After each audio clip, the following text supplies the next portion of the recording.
नमस्कार। आप सभी का स्वागत है किस्से और कहानियों में टेल्स फ्रॉम द हार्ट। आज हम रामायण के अयोध्या कांड के अगले भाग के बारे में बात करेंगे, जिसका शीर्षक है तमसा के तट पर।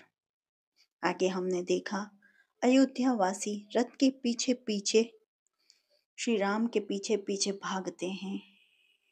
अब आगे हम देखते हैं, जब राम ने देखा कि प्रजाजन रथ के पीछे पीछे ही दौड़ रहे हैं, तो उन्होंने रथ को रुकवाया और उन्हें संबोधित करते हुए बोले, प्रिय अयोध्यावासियों, ज्ञात है कि आप लोगों का मेरे प्रति अटूट और निश्चल प्रेम है और इसलिए आप लोग मुझे बार बार अयोध्या लौट चलने का आग्रह कर रहे हो। यद्यपि आपके इस प्रेम को टालना मेरे लिए अत्यंत कठिन है, किंतु मैं आप लोगों से आग्रह करता हूँ कि आप लोग मेरी व्यवस्था को समझने का प्रयास करें। क्या आप लोग चाहेंगे कि मैं पिता की आज्ञा भंग करके पाप का भागी बनूं? मैं जानता हूँ कि आप लोग मुझसे वास्तविक स्नेह रखते हैं और ऐसा कदापि नहीं चाहेंगे। अतः आप लोगों के लिए यही उचित है कि मुझे प्रेम पूर्वक वन जाने के लिए विदा करें और भरत को राजा स्वीकार करके उनके निर्दोषों का पालन करें।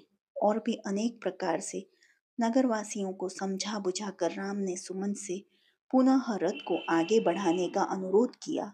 कुछ क्षणों के लिए राम के कथन का प्रभाव प्रजाजनों पर पड़ा, किंतु रथ के चलते ही वे फिर से रोते बिलखते रथ के पीछे चलने लगे।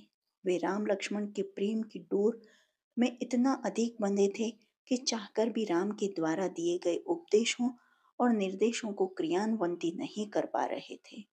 विवश होकर पर बस रथ के पीछे चले जा रहे थे।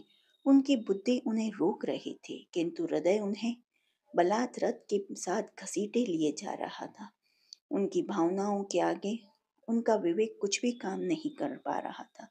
अपनी बातों का उन पर कुछ भी प्रभाव न पड़ते देखकर राम ने सुमन से रथ को और तेज चलाने की आज्ञा दी और रथ की गति तेज हो गई, किंतु भावाभिभूत प्रजाजनों की भीड़ फिर भी रथ के पीछे दौड़ी जा रही थी।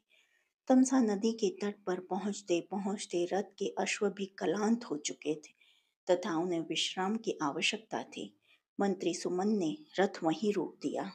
राम, सीता और लक्ष्मण तीनों रथ से उतर आए। वे तमसा के तट पर खड़े होकर उनकी लहरों का आनंद लेने लगे।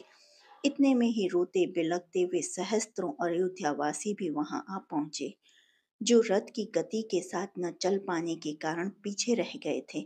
उन्होंने चारों ओर से राम, लक्ष्मण और सीता को घेर लिया और अनेकों प्रकार के भावुकतापूर्ण तर्क देकर उनसे वापस अयोध्या चलने का अनुरोध करने लगे।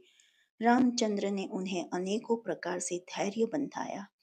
उनके कुछ शांत होने पर रामचंद्र ने प्रजाजनों से प्रेम पूर्वक आग्रह किया कि वे वापस लौट जाएं तथा राम और प्रजाजनों के मध्य संवाद अबाध गति से चलता रहा और रात्रि हो गई।